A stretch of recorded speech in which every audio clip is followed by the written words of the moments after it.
tout de suite, nous allons faire la toute première escale dans cette émission.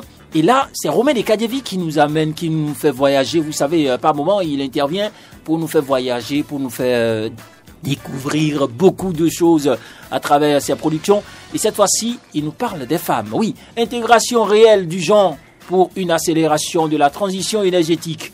Les femmes, un atout pour le solaire au Bénin. C'est une étiquette de Romain Dekadievi.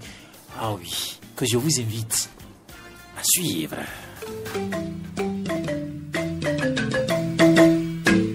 Impliquer les femmes dans la diffusion des énergies renouvelables en Afrique pour la création d'entreprises dans le secteur des énergies renouvelables permet de diffuser les technologies solaires dans les communautés rurales. C'est ce que recommandent certaines institutions internationales. Il s'agit d'un équilibre des genres qui permet de stimuler l'innovation et le changement selon la Banque mondiale.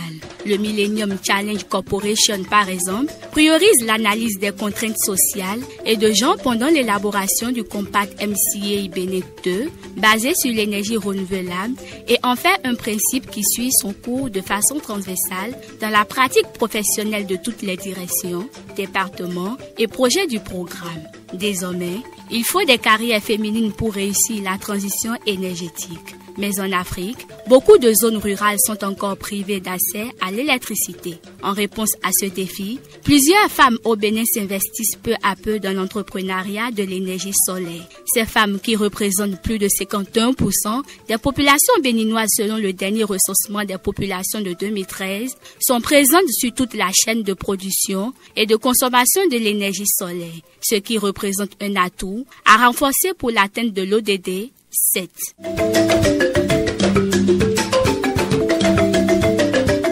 Intégration réelle du genre pour une accélération de la transition énergétique, les femmes un atout pour le solaire au Bénin. C'est une production de Radio Topa, appui technique Jean Messan, conception et présentation Romain Dekadievi.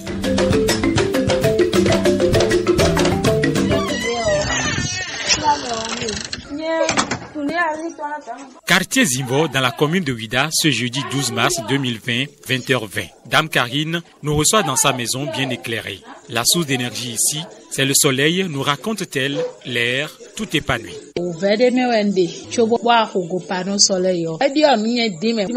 dans une souffrance quand j'ai connu le panneau solaire. Je suis très heureuse de l'avoir et mes enfants étudient correctement avec ça. J'ai même acheté 2 ampoules solaires qui me permettent de mieux vendre de la bougie sous l'arbre qui est dans le noir que je vous ai montré à côté des rails.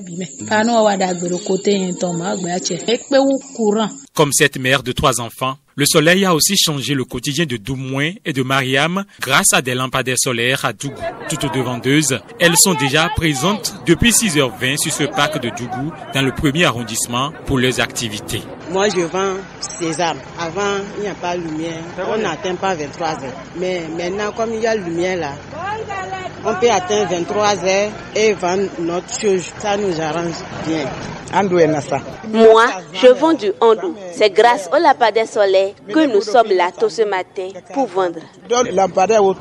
Sur la période 2014 à 2018, la Banque mondiale a apporté plus de 11,5 milliards de dollars pour le financement des énergies renouvelables. Une énergie dont le manque est lié au genre et constitue une injustice qui persiste au XXIe siècle selon un récent rapport d'Oxfam France. Et parmi les 728 millions de personnes qui utilisent des combustibles nocifs, ce sont en grande partie les femmes qui supportent le fardeau, indique un rapport de Solar Sister. Ce sont elles qui assurent la gestion de l'énergie au sein des foyers, qui investissent dans l'éducation de leurs enfants et qui s'occupent des personnes âgées ou malades. Ce sont donc elles qui ont le plus besoin de solutions utilisant les énergies propres et renouvelables selon le même rapport. Comme le fait remarquer la Banque mondiale, les femmes réinvestissent généralement une part plus importante de leurs revenus dans leur famille et leur communauté, distribuant la richesse au-delà d'elles-mêmes. L'amélioration de l'accès à l'énergie est corrélée donc à une augmentation de revenus et du changement de pouvoir de décision des femmes. Marguerite Daraté-Ronvo est deuxième adjointe au maire de Natitengu. Même si je n'étais pas autorité communale, encore que je suis deuxième adjointe au maire de la commune de Natitengu, je peux vous dire en matière d'énergie, la plupart des femmes font des activités qui nécessitent nécessite l'énergie. Ici, par exemple, chez nous, on a une femme qui fait la soudure. Elle a besoin d'énergie. Donc, ça doit être notre premier souci. Et je veux profiter par votre canal pour dire merci au MCA qui, d'ici là, va installer au niveau de l'arrondissement de Kouaba, précisément à Tagaye, une centrale photovoltaïque. L'énergie solaire est une nécessité. Et j'encourage même les femmes qui n'ont peut-être pas connaissance des voies et moyens pour l'obtenir, de nous contacter pour qu'on puisse les orienter dans ce sens-là. Pour des organisations comme la Jeune Chambre internationale, porter le choix sur l'énergie renouvelable au profit de la femme donne toujours un retour sur investissement. Et pour cause. Boubou, un arrondissement éloigné de Savet, n'avait pas d'électricité. À la maternité, les femmes venaient accoucher dans l'obscurité. La sage-femme est obligée de se débrouiller avec une lampe torche ou une lanterne ou avec la lampe de son portable pour faire un accouchement. Les groupes électrogènes ne sauraient être une solution durable. Nous avons pensé à l'énergie solaire jusqu'à un passé récent. Nous avons les nouvelles que le centre de santé continue encore de jouir de ce joyau que nous leur avons offert depuis 2017. Je peux dire que nous, on a eu retour sur investissement puisque 3 ans après, les femmes de Boubou dans la commune de Savet accouchent maintenant aujourd'hui à la lumière et nous sommes fiers. À l'instant, Mériac Dosso, président 2017 de la JCI Cotonou-La Doyenne. Au Bénin, le taux d'électrification nationale est encore faible. Et en termes de couverture, peu de localités du pays sont électrifiées. Les récentes statistiques du sous-secteur de l'électricité indiquent qu'en 2015, seulement 1654 localités sont électrifiées sur les 3755 que compte le Bénin, soit un taux de couverture de 45%. Et les femmes y trouvent un défi à relever tout en exploitant le pouvoir du soleil. Rafiat Kora, chef de vente d'une compagnie privée qui fournit l'énergie solaire dans le Borgou. Je suis dans l'énergie renouvelable il y a 1 an. L'énergie renouvelable constitue pour moi un challenge à relever en tenant compte du grand taux d'analphabétisation de nos enfants dans nos contrées les plus reculées, le fort taux de la population rurale béninoise qui ne sont pas reliées. Je vois des zones dans lesquelles, même 5 ans, 10 ans, je ne pense pas que le courant puisse intervenir dans ces zones. Donc c'est tous ces désagréments qui me poussent à aller directement vers l'énergie renouvelable. De sa taille d'1,80 m environ, esvelte, dans son pantalon jean bleu et son casque sur la tête, le montage du système des panneaux solaires, encore moins la hauteur des toits de maison, n'a pas de secret pour cette mère de 2 enfants. Mieux, son genre est un atout, estime-t-elle, pour changer la donne dans ce secteur. En tant que femme, c'est vrai que la majorité des hommes, quand ils me voient en premier, ils s'étonnent de voir une femme, surtout dans les zones, les coins les plus reculés où j'interviens avec mes commerciaux. Beaucoup d'hommes s'étonnent de me voir dans cette activité parce qu'ils se disent que c'est un travail d'homme, mais pourquoi c'est une femme qui les représente et pourquoi il y a une femme avec eux. À des moments donnés, lorsqu'on va à des montages de télévision, il faut monter les panneaux. Il m'arrive de le faire moi-même sans crainte parce que je suis un pur produit du terrain. Donc, rien ne m'effraie sur ce terrain. Je me dis, ce qu'un homme peut faire, je peux le faire. Maintenant, il arrive à des moments donnés, je tombe sur des hommes qui, à me voir d'office, eux, leur idée, c'est la drague. Parce que selon eux, une femme qui fait ce genre de boulot n'est pas n'importe quelle femme, elle n'est pas une paresseuse. Et sincèrement et honnêtement, je reçois vraiment des félicitations sur le terrain. Pour en arriver à cette révélation des femmes, plusieurs organisations et entreprises mettent la main à la pâte.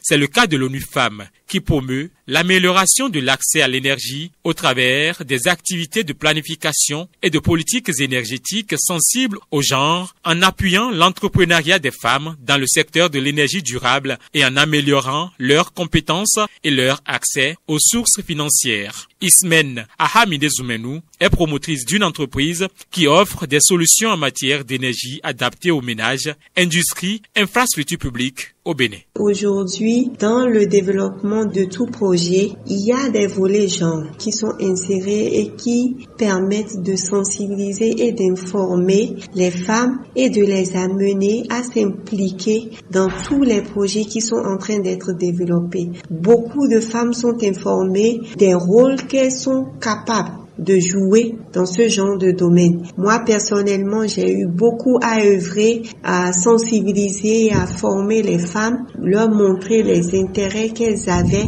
à s'intéresser au domaine des énergies renouvelables. Il y a beaucoup de femmes qui sont en train de se faire former à l'EPAC, à l'ESMER, dans plusieurs autres écoles, à l'extérieur aussi. Dans le domaine des énergies renouvelables, il y a le MCA qui a initié un projet, au sein du développement du Compact, Women Energy Entrepreneurship, à travers lequel des femmes qui utilisent l'énergie et des femmes qui offrent des services en matière d'énergie sont accompagnées et mentorées pour développer leurs activités. Toutes ces réalisations sont des tremplins pour accompagner les femmes à se révéler. Juste Damanda, chef service des énergies traditionnelles à la Direction générale de l'énergie, va au-delà et parle de manque de données liées à l'implication réelle des femmes dans ce secteur. Personne ne se rend compte du fait qu'on retrouve assez de femmes dans cette filière-là. J'avoue qu'il n'y a pas de chiffres au niveau national, mais il y a des études qui se font au niveau sous-régional. On légifère le volet genre pour deux raisons. La première raison, c'est d'abord au niveau des femmes qui vivent en milieu rural. Pourquoi? Parce que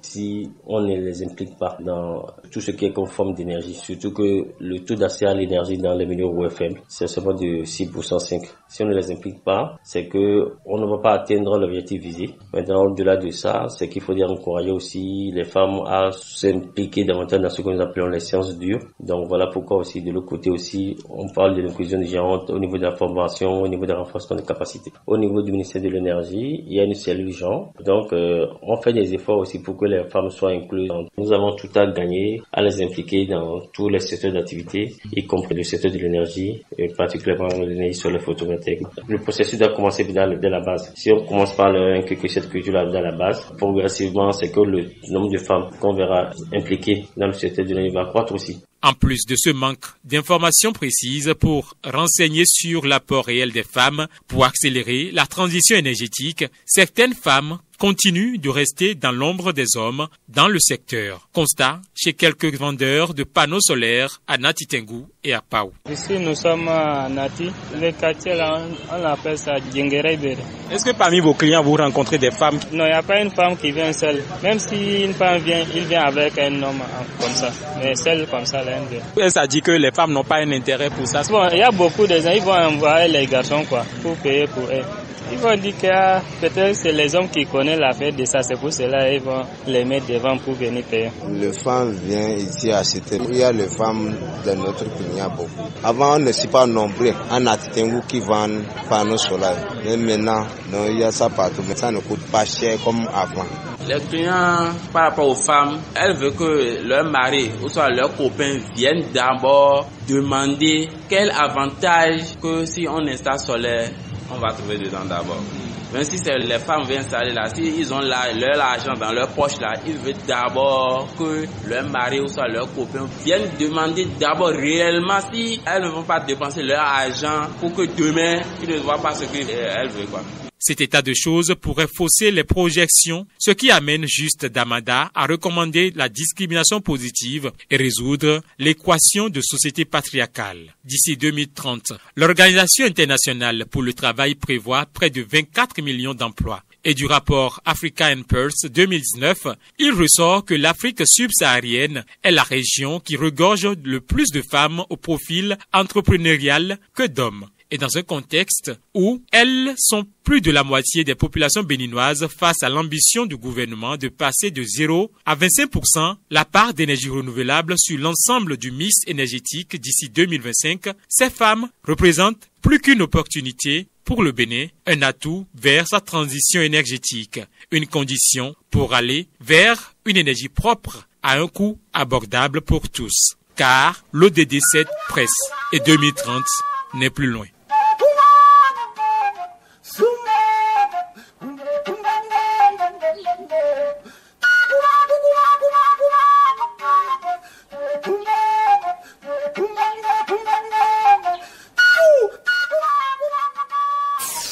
Embarquons dans la nouvelle dimension. Bouclez votre journée en beauté.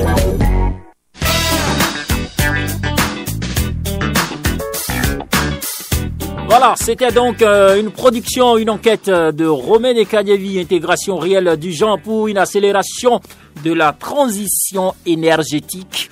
Les femmes, un atout pour le solaire au Bénin. Alors, merci à vous, Romain Kadjevi. Merci infiniment. On espère vous retrouver très prochainement pour d'autres enquêtes. Oui, pour d'autres nouvelles en tout cas. Merci à vous.